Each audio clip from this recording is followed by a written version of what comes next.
Assalamualaikum warahmatullahi wabarakatuh. Selamat datang kembali di channel saya. Nah, kali ini kita akan membahas bagaimana penata laksanaan diet untuk penyakit gagal ginjal kronik. Nah, kita akan membahas bagaimana gambaran umum, kemudian nanti prinsip dan syarat dari diet ini. Kemudian kita akan menghitung bagaimana kebutuhan-kebutuhan dari penyakit penata laksanaan diet penyakit gagal ginjal kronik ini. Nah, sebelum kita masuk kepada pembahasan, mohon klik tombol subscribe dan lonceng notifikasi. Kemudian tonton video ini sampai habis ya. Nah, baiklah, kita masuk saja kepada pembahasan. Cek. Nah, sebelum kita masuk kepada syarat dan prinsip dari diet penyakit ginjal kronik, nah kita akan membahas dulu gambaran umum dari penyakit gagal ginjal kronik. Nah, penyakit gagal ginjal kronik ini merupakan kondisi terjadinya penurunan fungsi ginjal yang berlangsung perlahan-lahan dalam jangka waktu yang lama dan menetap pada 3 bulan terakhir. Nah, penyakit ginjal kronik ini disebabkan oleh berbagai faktor. Salah satunya karena adanya komplikasi dari penyakit diabetes mellitus, komplikasi dari penyakit hipertensi, jantung, dan hati. Kemudian si pasien memiliki kebiasaan pola makan yang tinggi akan garam dan gula. Kemudian si pasien biasanya itu kurang asupan minum air putih yang dianjurkan. Kemudian pasien biasanya mengalami obesitas.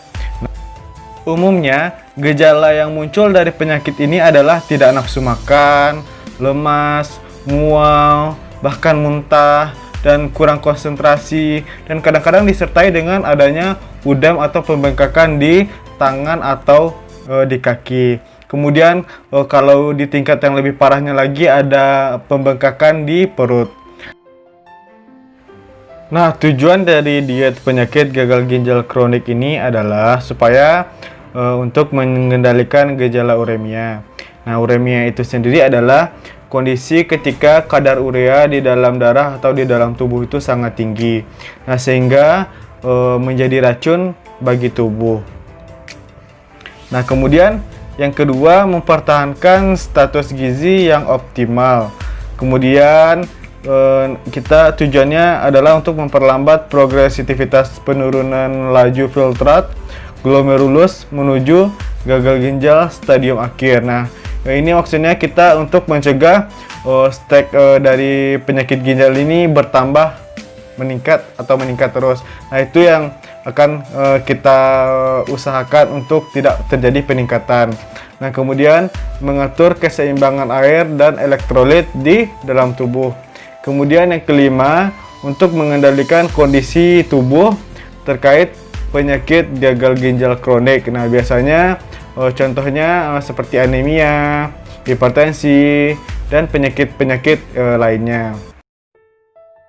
Nah, syarat dan prinsip dari penyakit diet ginjal kronik ini, kita membutuhkan kebutuhan energinya yaitu sedang, yaitu 35 kilokalori per kilogram berat badan untuk yang berusia di bawah 60 tahun dan 30 kilokalori per kilogram berat badan untuk yang berusia 60 tahun ke atas.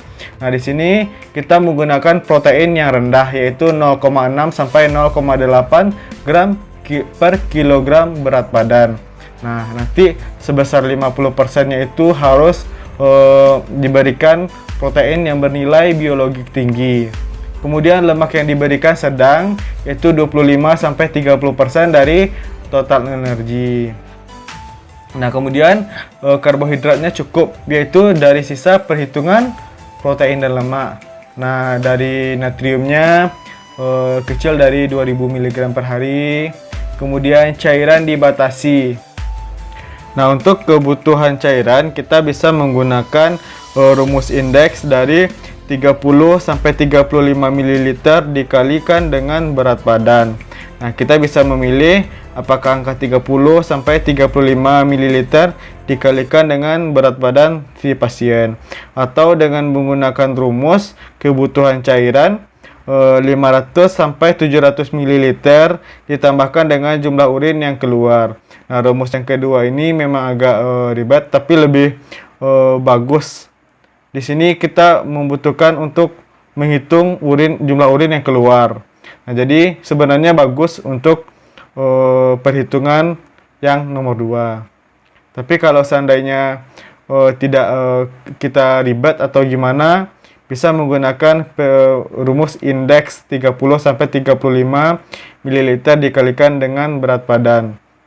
Nah, mungkin sampai di sini dulu pembahasan kita.